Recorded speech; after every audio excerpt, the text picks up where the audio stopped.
Welcome everyone to the Teamwrkr workshop on content that converts with Hannah Natzke. I am not going to waste anyone's time with long introductions. I'm going to kick it right over to Hannah. So Hannah, take it away.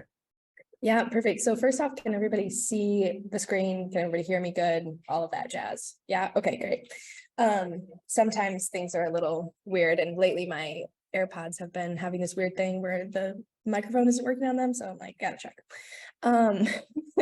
So a little introduction about me. My name is Hannah Natzke, and I'm a business foundations coach. So essentially, I teach business owners how to build all of the foundations, so niche, target audience, branding, lead gen.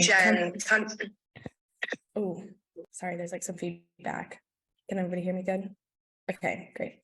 So basically all of the foundations to build a business so that you can scale on top of that, and you don't have to like go back and rework every single time you want to scale, right?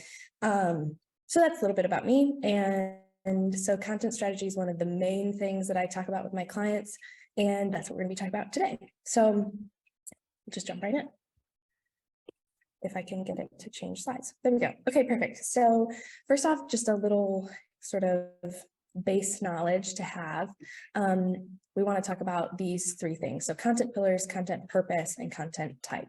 So your content pillars are the topics that you're going to talk about regularly all the time. You need to decide that, you need to stick to it. Obviously, this is going to depend on your niche and what you're kind of going for and all that stuff, but you need to decide. So I typically tell my clients anywhere from like 2 to 4 content pillars is a good idea. If you get more than that, it kind of gets a little bit messy.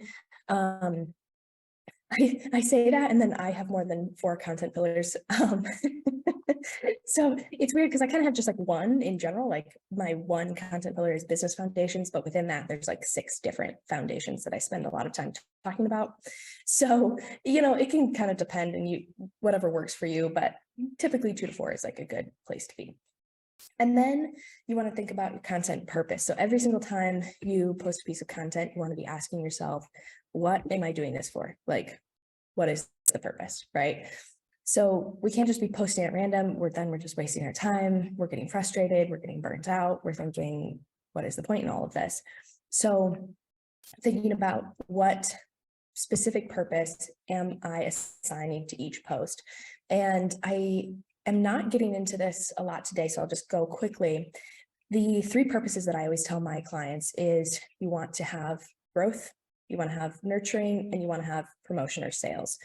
So, and the idea here is that let's say you are thinking, okay, I'm going to post this. I've designed it such that it's going to be a growth post. So it's going to grow my following or grow my community. And maybe it doesn't work that way, but if it doesn't work as a growth post, you've still assigned a purpose to it. So it's going to probably nurture or it's going to sell, right? But if you just give it no purpose whatsoever, it's not going to do anything. So sometimes the purpose that you assign to it is not what it ends up achieving, but you've still put intention behind it. So it's going to achieve one of the 3 things. So, and then you want to look at content type. So obviously, depending on what platform you're on, there's different types of content, reels and carousels and single images and TikToks and LinkedIn posts, all of these. And you want to take a look at how can I best deliver this? And also how, like, you have to think of yourself as well. Like there's a very consumer-oriented view of business, which is a good thing, but then you also have to think of yourself, right? Like if you just absolutely hate creating reels, then don't create reels, because your hate of reels is going to come through. Even if you create this great reel, it's going to come through. So like, for example, for me, I used to create reels all of the time. Like I was doing all of these fancy things, like just loved doing it. And lately I'm like, couldn't be bothered to make a reel. Could not be bothered, because I just it's faster for me to make carousels. They're working better with my content strategy and like what kind of content I'm making. And it's just like reels are a waste of time for me right now. So I've stepped away from them. Not to say I'll never go back to them, but you have to think of yourself as well, because if you're not liking creating your content, then nobody's going to want to consume it. So with that in mind, I should say my content strategy, I talk a lot about Instagram. However, the theory is applicable on any platform, right? So bear that in mind. if you're not an Instagram user or that's not your main platform, the idea is still there. So I want to quickly look at the Instagram sales funnel. This is a very basic funnel, but it works and it's easy, right? It's not complicated. So at the top of the funnel, you have your content, right? So this is where content strategy comes in because we want to get people in the door. We want to get them in the top funnel. So, and that's what we're going to be talking about today is how to actually get people into the top of the funnel. Then once you get people into the funnel, then you're going to use your stories to sort of hook people and show them your personality and, direct them towards the DMs, which we'll get to in a minute. But the people who are watching your stories are fans, right? Those are the people who actually care about what you're saying a lot. The people who don't watch your stories, some of them really care and really are invested in you because some people just don't watch stories. But for the most part, if they're not watching your stories, they don't really care. And that's fine. Like, we don't need everybody in our community to buy from us, right? So the idea is we want to use stories to direct people to the DMs. So we can do that by saying, for example, oh, I've just opened up a new program, details, etc. Like, send me a DM if you're interested. Once people are in the direct messages, this is the powerhouse. This is the secret sauce, like whatever you want to call it. Because once you can have an actual conversation with a person, they're much more likely to buy from you. They're much more likely to invest with you because they feel like they have a relationship with you. They feel like they can trust you.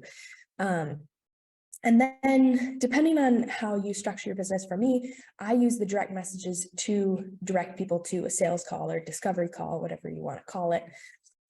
Because for me, on my end, I need to have an actual real life, face-to-face, I'm hearing your voice conversation to make sure that I'm not only a good fit for you, but you're a good fit for me, because I do not want to work with people that I don't like to work with. So if we're like on a sales call and I'm like, this is boring, this is awful, like you have the personality of a rock, like I'm probably not going to move forward, And so then we can use the sales call to actually make the sale. So the cool thing is, and what I tell people all the time is everybody gets caught up in this, like, I need more followers, I need to grow my account, blah, blah, blah. And if you have 4 followers, yeah, you probably need to grow your account, but not necessarily, because maybe all of those 4 people are willing to make a sale. And that's more than some people can say with 10,000 followers. But the awesome thing is that at the end of the day, especially if you're doing something high ticket, you only need a few people to get to the point of sale. And the rest of the people can kind of be up here somewhere. So we don't need 10,000 people to get to a sale. Like, maybe that would be awesome, but we don't need that to pay the bills and feel successful, right? So with that being said, we'll get into content strategy. Also, at any point, if somebody has a question, feel free to unmute yourself and just blurt it out. That's fine with me. Okay, so I have a few different methods of actually structuring, writing, creating content.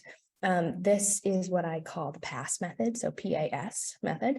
So problem, agitate, and solve, or problem, authority, and solve. And like I said, I talk about kind of an Instagram way of applying this, but this PAS method could literally be applied anywhere, like email copy, blogs, LinkedIn posts, brochures, in person, like in actual conversations, like it could literally be applied anywhere. And it's so easy to use. So the problem, this is our hook, right? We all know you got to hook your viewer in. So we're going to talk about that and how to build hooks that are actually effective. And then you're going to either agitate or you're going to build authority. So we'll talk about all of these parts in more depth later. And then we're actually going to solve the problem for them so they get some value out of the post, even if they decide not to work with us. And then, of course, as always, we're going to end with a call to action. So first, let's talk about the problem. So when you're thinking about doing a problem statement or a hook, depending on what you want to call it, I always tell people that you want to focus on problem-aware hooks, and we're going to go through some examples of this, but you want to think, what is my audience actually experiencing?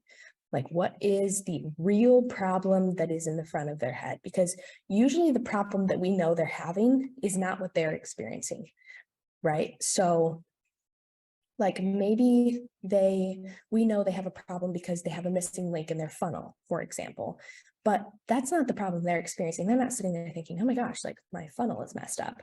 They're thinking, why am I not getting any new clients? Like nobody is buying from me. So rather than creating a hook of, and I might use this example later, to be honest, I'm not sure, but rather using the hook of like how to build an effective funnel, which everybody's going to be like, yeah, who cares? Bye. You know, say, here's why you're not getting clients, right? Because that's what the pain they're actually experiencing. And so that's what we want to talk about. And then we can use that post to educate them and say, you know, maybe say, hey, like if you're not getting clients, probably because you have a problem with your funnel, and explain that and how they fix it, blah, blah, blah. But that's talking about a funnel on the first slide is not going to hook them in, because they're like, I don't care. It's not my problem. So I've listed a few examples of some pretty effective hooks. Obviously, like if you go anywhere on Instagram or Google or wherever, Pinterest, you can find just about endless amounts of ways you can write hooks. But these are some that I use a lot of, and especially these two top ones. So I use a lot of like the here's why you aren't, or here's why this is happening, because it feels relatable. But then if I want to go kind of like an extra level of relatable, I use the how I, because, or like, here's why I wasn't getting clients, or how I started to get clients after not getting clients, right? Because then it takes the pressure off of them. Like they can sit there, and I'm sure everybody's, if you think about it, you've experienced this, where you have one post that you're like, I relate to this, but I kind of feel a bit triggered by it. Like I feel a bit like I'm being called out, or, you know, I'm being condescended to or something. But then you could almost have the exact same post, same information, except the person is talking about it from their perspective, like they did this. And all of a sudden it feels like safe. You're like, okay, I'm having this problem, but they did too, you know? So it's like, there's no amount of condescension or feeling like I'm not good enough or something. So I tend to do that a lot and the fact of the matter is that all of the things that I teach my clients, I've been through. So I have all of the material there. And so there's no amount of like, well, I'm just making this up to, you know, make it feel like less weird for them. No, like I actually went through this, so I can actually tell my story. So that's something you want to think about, is put yourself in your audience's shoes and ask yourself, would I feel triggered if I were to read this? Like, would I feel super called out in a very bad way if I were to hear this? And if yes, then you might want to rework it a bit.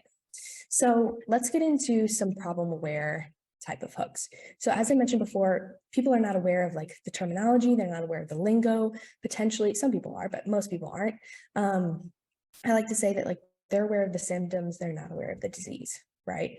So they know that, you know, their head hurts, but they don't know they have a concussion, right? So we don't want to talk about the concussion. don't start with that. Maybe get to it, but don't start with it. Start about the fact that they have a headache. So yeah, a few exercises. I like to make learning interactive. So I want like some feedback from you guys. So out of these two options, number one, here's how to create a funnel. And number two, here's how you convert followers to clients, which is the problem aware hook. And we already kind of talked about this, but let's see if you're paying attention.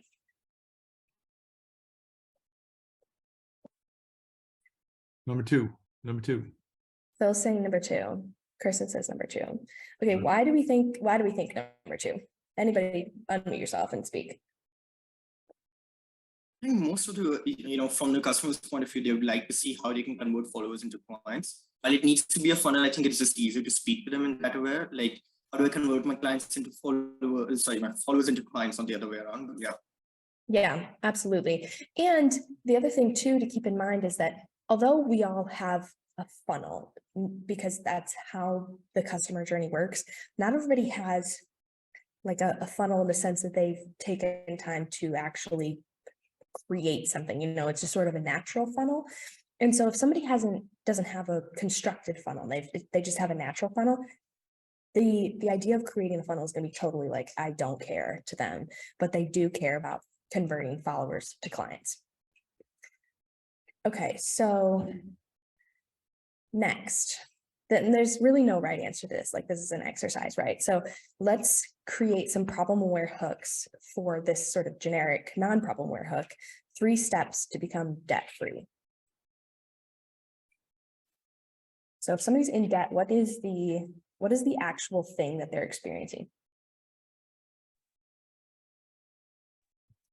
I think they could be experiencing anything from a low credit score to financial scarcity in the literal sense, or even financial scarcity in the mental sense. So they feel like they have to keep working, even when they've attained a comfortable base income. And that seems to start eating at their actions and also their mental health sometimes, things like that. Yeah. So I think you brought up a great point. So they're experiencing financial scarcity, but we can't really even say that because that's kind of like a lingo term, right? Or it could be. So, but saying something like, do you ever feel like you have to keep working even though you work all of the time? You know, like that's something we're like, yes, all I do is work and it's never enough. You know, that relates to them. Absolutely love that, Kristen. Anybody else have any other ideas? We have some chats. Let's make sure. Here's how to get closer to financial freedom. Okay, I like that one. It can be a little lingo-y, but most people I think would understand financial freedom if we could dig into that a little bit more, but also not necessarily, it depends how you structure it. We'll get into the agitate and authority section. So, but that's a good one. Anybody else have any other ideas? If not, that's okay. I think Another one could be, oh, sorry, Phil. I was just going to say that I was going to run with what Kristen said about sort of anxiety and pressure, stress, you know, trying to find the emotional connection there, because everyone understands finances no one wants to face this tough problem, right? And so the real problem, if I could just get rid of this anxiety, I'd feel so much better, but you realize that Exactly. So, and you can keep it broad like that, like, you know, here's why you're experiencing anxiety when it comes to money, or you can get super specific and be like, you know, something along the lines of, my brain's like, something along the lines of like, do you ever look at the shirt and think, I shouldn't buy it, you know, or look at the pair of shoes and think, I can't afford it. Something that's pretty small, but it's like, you know, around the $20, $30 range, or, you know, obviously this depends on your target audience as well, but like something where it's like, okay, that's really specific, but they're probably experiencing it to the supreme, you know? So keeping that in mind, those are all great ideas. The one that I came up with as I was making this is, next slide, okay, is 3 ways to stop living paycheck to paycheck. Again, like that's a term they all use. Everybody's using paycheck to paycheck, you know, direct deposit to direct deposit. And so that's, if they see that, they're gonna be like, oh my gosh, yeah, I need to stop. This is awful. It kind of goes back to what Kristen said about like, you're always working and it's never enough. So yeah, digging into the emotions of what they're actually experiencing. So, okay, now we've kind of covered a bit of the problem and how to structure that, how to build that. Now we want to look at the rest of it. So we're going to look at agitate and authority, and then we're going to look at solve and call to action as well. Okay, so agitate first and foremost. So, and I have like an example kind of running over here on the side so you can kind of see it in real time. So agitate is basically, I mean, it's what it sounds like, but you're going to take the hook that you came up with and you're going to dig into it deeper.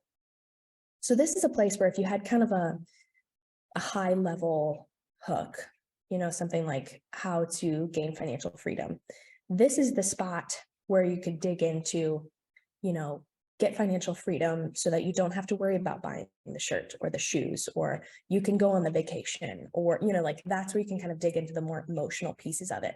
On the other side, if you have a really intense, specific hook, you can sort of wheel it back and say something like, you know, you can go a little bit more high level in the agitate part, can be kind of reverse as well. So, and that's what I say here, like if the hook is the surface of the problem, mention the root. If the hook is the root of the problem, mention surface symptoms. The amazing thing about Instagram right and how the algorithm is working. If you are creating this type of content on carousels and somebody sees your post and they don't engage with it, it's going to come up a second time on their feed, and the second slide will be shown. So this slide, the Agitate slide, is almost like a secondary hook. So it's an awesome structure to be using, especially right now because of how the algorithm is working, because again, it's agitating that problem. So even if they didn't see the first slide, they're still reading this and they're like, oh shoot, like this is me. So it's not too complicated of a thing to do once you get some practice at it. But, you know, for an example, we had the title of here's why you aren't getting clients. So an Agitate slide could be, have you been posting consistently on social media, yet you still aren't meeting your revenue goals? So it's a little bit different. It's reworded, but it's the same thing. Like they've been putting in all this work, they've been trying so hard, but they're still not getting to where they want to be. And they're sitting there thinking, what's going on? Why am I not enough? Right. And then you kind of say like, here's why. So then they know, okay, I need to keep swiping so I can figure out a solution. So again, we have problem and then we have agitate, and then we're going to solve. But before we go to solve, I want to do the second A, which is authority. So this is an or. You can agitate or you can build authority. If you really want to go for both, you can, but it might get a little weird. So I would suggest either agitating or building authority. So let's look at an authority example. So basically, authority is just you explaining that you have some expertise or some reason to be talking about what you're talking about. You're not just some random person on the street that showed up and is like, I'm going to tell you about this today. I have no experience, I have no credentials, but like, here I am. So you can look at anything that you've done and apply it. So after, like our example, here's why you aren't getting clients. You could say like, after 3 years as a business coach, here are the most common mistakes I see people making, why they aren't getting clients, right? So it shows that people, okay, this person has been doing this for 3 years. Or you can say like, okay, after several clients, or during conversations with my clients, or after struggling with this myself for a year. It doesn't even have to be anything crazy. Like it doesn't have to be after working with 165 clients. This is what I've learned. People don't care if you've worked with 165 clients or you've worked with 2. They just need to know that you have some reason and some authority to be talking about what you're talking about. And when people are just starting out and they're like, well, I've never had any clients. It's like, okay, you are the client. So talk about your own experience. I struggled with this for X number of years or X number of months or on and off my entire life or whatever. And then you can say, this is how I got over it, right? So it's just showing up in a way that's saying, I have a reason to be talking about this, a reason that you can trust what I'm about to tell you. So I like to do a mix of both. So maybe let's say kind of a 50-50 split on all of my posts, like 50% of the time I'm going to be agitating the problem, 50% I'm going to be building authority. Maybe with your audience, you notice everybody reacts much better if you build authority, then it's like, okay, skip the agitate and just build authority. But that's going to be completely audience dependent. So then we get into the actual, you're solving the problem. So this is the tricky part. Something that I did wrong for a lot of my time on Instagram, and it led me to a lot of frustration of not getting clients, is I was showing them the how. So, I mean, back probably a year or so ago, maybe even a little bit more now, my posts were like getting crazy engagement, right? Like people were sharing them, they were saving them. The reach was insane, but I was getting paid $0, right? And I was so confused. I'm like, why is this happening? And then I realized that I was giving every single thing that I would teach them in a coaching call away for free, because it was all how-to content. It was all how-to educational content. And then I switched and I focused on the why. So rather than telling them how to fix the problem, I told them why they needed to fix the problem or why the problem was happening. And that's when people started signing up. So the great thing about this is, and I know there's a lot of words on the screen, but we'll get to those in a second. So the great thing about this is that when you share the why, people can still walk away with actionable steps, right? They can still not hire you and still get some value out of it. But if they do hire you, you can still give them tons more. and, you know, personalized support, And that's what I always tell my clients if you're confused, right? When you're making a piece of content and you're confused about, is this a why or is this a how? Ask yourself that question. First off, can they walk away from this post and do something, make a change, right? If the answer is yes, okay, good. Now ask yourself, if they were to hire me, could I give them more information? Could I share more? If the answer is yes, you're good. If the answer is no, you need to figure out something else out. So let's look at our example. So here's why you aren't getting clients. This would be like 3 reasons, right, why they aren't getting clients. And again, it's the why, it's not the how. So you don't talk about your offer, you don't have a consistent strategy, you don't have enough conversations. So if you look at this, somebody could walk away and go, okay, you're right, I don't talk about my offer, I can do that more. I don't have a consistent strategy, true, I guess I'll figure that out. And I don't have enough conversations. All right, like I'll go have more conversations with people. But I haven't told them how they should be talking about their offer in a way that actually leads to sales. I haven't told them how to build a strategy. I haven't told them what type of conversations to have or actually how to have those conversations so it leads to DMs, right? If they were to hire me, I could give them all of the how. Does that make sense to everybody? Okay, cool. So again, like all of this that's written here is basically what I just said. I do still like to do how-to content where it's like I'm actually giving them like a taste of my coaching. And what I do is I do it on my weekly live. So every week, or try to every week, I go live on Instagram for 10 minutes. I like to keep it very short because I've noticed that if it's any longer than 10 minutes, people don't watch the replay. And most people are going to be watching the replay, not live. So I try to keep it under 10 minutes and I focus on one very specific topic and I give them the how-to, the actual, here's how you talk about your offer in a way that's going to lead to sales, right? This accomplishes 2 things. One, it gives people a ton of value and they can walk away and create this like good thing, right? And they know exactly how to do it. But 2, it gives them a taste of what it's like to work with me, right? They know for sure, because if all you ever talk about is the why, 100% all the time the why, people are going to start to think, well, this person doesn't know what they're actually talking about because they never actually share how to do it. So you have to give it to them sometimes. Otherwise, they're not going to believe you actually know what you're doing. But the lives is a great way to do it because, especially if you're a coach or someone that works face-to-face with your clients, because then it's unfiltered. Usually, maybe you have like a little bit of a script, but it's pretty unscripted. And it's actually what it's going to be like to work with you. Because if I created a reel that was a how-to, well, I've scripted it. I've maybe had my time to do some research. Like I've thought about it. You know, it's not in the moment like it's going to be with coaching. So I found that actually my Instagram lives are some of my highest converting pieces of content because people can experience what it's like to actually work with me. So, and the great thing too is like, even if you've never done a live before, go live for 5 minutes. By the time you get done introducing yourself and what topic you're going to talk about, well, you've already wasted 2 minutes. So now you only have to talk for 3 minutes. It's really not that bad. And again, you post the replay and move on with your life. Like, not only is it easy, but it's the fastest piece of content I make as well, because I don't have to plan it. I don't have to design it. I just design one little simple cover and put it up there, move on. So that's the solve part. And then call to actions. So again, always have a call to action. You know, like you're on Instagram or any social media, like people are just pounding this into you. It's a good thing. You need a call to action.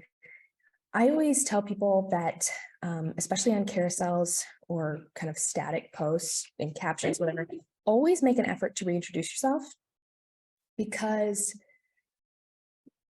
people will see your post for the first time. And if you don't reintroduce yourself, they don't know who you are, right? But if on every single post you say, hey, I'm Hannah, I'm a business foundations coach, they're going to start to realize, oh, this is Hannah, business foundations coach, right? So it's at the forefront of their mind all of the time, especially if you're not putting your face on things. Like then they know your name all the time. Otherwise, people are going to have to go to your profile to learn your name. They're going to forget because, you know, maybe your Instagram handle isn't your name. And it's like, I don't know, right? So always be reintroducing yourself every single post as much as you possibly can. Sometimes on Reels, it gets a little weird. So I don't always do it on Reels. But usually my face is on Reels, so that's kind of works. And then I always tell people to make sure that your call to action is relevant to whatever your post is about. So, you know, it's kind of obvious, but sometimes we overlook it. You know, if your post is about let's say optimizing your bio, and then your call to action is like, if you need help with content strategy, like send me a DM. What? Yeah, like there's a total disconnect there. So make sure your call to action changes based on what the post is about and what makes sense. You know, if something is a very shareable post, right? People are going to share it or they're going to save it. Like, probably don't ask for comments, ask for a save or a share. So you have to look at how are people going to react to this post and what makes sense to ask for based on how most people are going to react. And the great thing is, if you ask for some sort of action, usually you're going to get something. Maybe it's not the thing you wanted, but you're probably going to get something. With that being said, here is the look again. So again, super simple: problem, agitator, authority, solve, call to action. Can be used anywhere, any shape or form. It's so simple. And once you get good at it, you can just crank out posts so fast. Like, I have a running list on Google Docs of just like content ideas that I've written quick scripts for. And then when I actually go and create them, I adjust them and, you know, reword it, whatever. But it's like, you just make it so fast once you get practicing it. But one thing I want to mention is a content strategy will only work if you know your target audience and you know your niche, because if you don't know who you're talking to, even the best piece of content will not land how you want it to land because you don't know who you're talking to. And on the other side of it, content strategy will only work if you have a brand, you have a lead generation strategy, you have a sales strategy, you have sales skills. Because even if people are loving your content and they're in your DMs and you're talking to them, they get on sales calls, if you don't know how to sell, they're not going to buy from you. Like, so you have to have the whole package deal. Like, this is only a piece of the puzzle. That being said, I do teach all of this. So if you are interested and you want to reach out to me, we want to work together, great. If not, cool, we'll part ways as friends, and I'm excited to be here. And thank you so much for having me. And yeah, if anybody has any questions, now's the time. It's awesome. Thank you, Hannah. Really super interesting. Arka, I think you have your hand raised. Yeah. Do you have a question? Yeah. Yes, I do. And I'm so sorry my camera's off. Out of That's okay. I don't like my other camera normally, so I'm just keeping it off. But I love the things you shared. They were very insightful. And yes, I would love to connect with you for our agency, because we love to work with content strategists a lot. So we'd love to work with you then. But I do have a question. Yeah, Yes, go ahead. I do have one question. So recently, Instagram did a very annoying thing to me by suspending my account of 15,000 followers. And so, like, I'm just starting over right now. But what I want to do is, because I've built an authority and people still know me by name, it's not that difficult for people to recognize me. And I'm considering dual niching at the moment. And what I'm doing is I'm focusing on helping product-led businesses through brand strategy. I'm a founder of a global brand strategy consultancy, as well as coaching creative professionals in the business of design. For the past 10 years, I have built my credibility on all of these things. And now, with Reels and all the content I'll be putting out there, mainly with video, because that's more easy for me, I plan to dual niche. Do you think that is ideal? Or do you think I should, since I'm obviously restarting from a new account, I should just go ahead and focus on one thing at a point and then go ahead and reestablish myself with the secondary? Yeah, so that's, first off, so sorry that your account got suspended. That sucks, especially since you had such a good community going. And yeah, if you like still had 15,000 followers, I'd say go ahead and do two things at once. But I think, especially with how Instagram is right now, like I always tell people, I feel like it's the Instagram dark ages. I don't know if anybody else feels like that, but like reach is down, like engagement is down, everybody's suffering. So I feel like focus on one, and then once you get a community going, then focus on then mix in the other one. So yeah, you'll have to, and maybe we can talk later too, you can figure it out. But I bet there's probably one area that would make sense to focus on first and then add in the second, so that it would flow sort of naturally. But yeah, I'll have to think about that. But I would personally focus on one, or start two accounts and do it like, have two accounts. I know that's a lot of work, but that's what I would suggest. I love that. Actually, I think I'll go with, focusing on one thing since my book is coming out right now. So I'll be focusing on freelancing for a while so that I can even use it to promote my book as well. And then down the road, I'll introduce, because I already have a community. What I did was I knew social media can go down anytime. So we actually have a private community. So everybody who knew me there is still there, but you obviously have to reestablish your social presence when you're meeting people. And also, I think I'll focus on the freelancing aspects for now. And I'm even going rogue and just posting reels on LinkedIn, and it's honestly performing better than it is on Instagram. So I'm just like happy with that. But yeah. Yeah, no, I think that's a great idea. And like, yeah, definitely use the platform to promote the book, and like, yeah, it'll figure itself out for sure. Yeah. Thank you, Hannah. Really appreciate this. Yeah. Thanks for your question. And also, if we want to connect later, just go ahead and follow me on Zongo Social. I'll put it in chat. So yeah, can you just put it? I'll send. Yeah, so I just put it in the chat. That's my Instagram. You can find me over there and we can chat about it. You can also find her in the Teamwrkr Slack group. Yes. Which is very popular. I will say, coaching now 300 people in the group. So if you know other friends who want to join us there, it'd be great. I'm going to steal it away, Phil. I'm going to steal it away. Promotion, by the way. I didn't know that. Yeah, you could just find her right in our group there. I actually have, anybody else have a question? Because I don't want to take the mic, but I do have a question for you. Looking around. There are some differences in the different socials, right? And I was thinking about your comment about the carousel and how that plays, let's just say on LinkedIn. Certainly, I feel like LinkedIn, do you find that LinkedIn has a little bit more of an authority than an Agitate? So yeah, what do you think about all that? Yeah, so I don't have a whole lot of experience on LinkedIn. It's funny you should bring it up, because I've been like, in the back of my head, I'm like, I should really probably get on LinkedIn. So maybe this is my sign. But I would agree that just the nature of the platform, like LinkedIn already is like an authority platform. Like if you're on LinkedIn, you're a serious business owner, right? Or you're a college student trying to find a job. Like, I just feel like those are the two people on LinkedIn. That's really interesting. Yeah. So I would say, probably on LinkedIn, like the authority is going to be more effective than the Agitate. Just the nature of the platform. Yeah. It's funny. It's really funny the way you just said that, because I would say over half the current Teamwrkr community members came from LinkedIn. Which, what are you not getting from LinkedIn? It's a massive platform, right? I don't know, it's owned by Microsoft, so it's like that's a pretty big company. They can do whatever they want with it. But that's interesting. Yeah, so maybe the authority's built there. But yeah, curious. Well, thank you for that. Yeah, of course. Any other questions for Hannah? It's such a crisp presentation that I think really answered a lot of stuff. Well, I really appreciate everyone attending today, and especially thank you to Hannah for presenting. This is super interesting stuff, and really appreciate you putting it all together. Obviously, you guys can find Hannah. She's sent out her social there, and also connect with her in LinkedIn, and I'm sorry, not LinkedIn, in the Teamwrkr community, of course.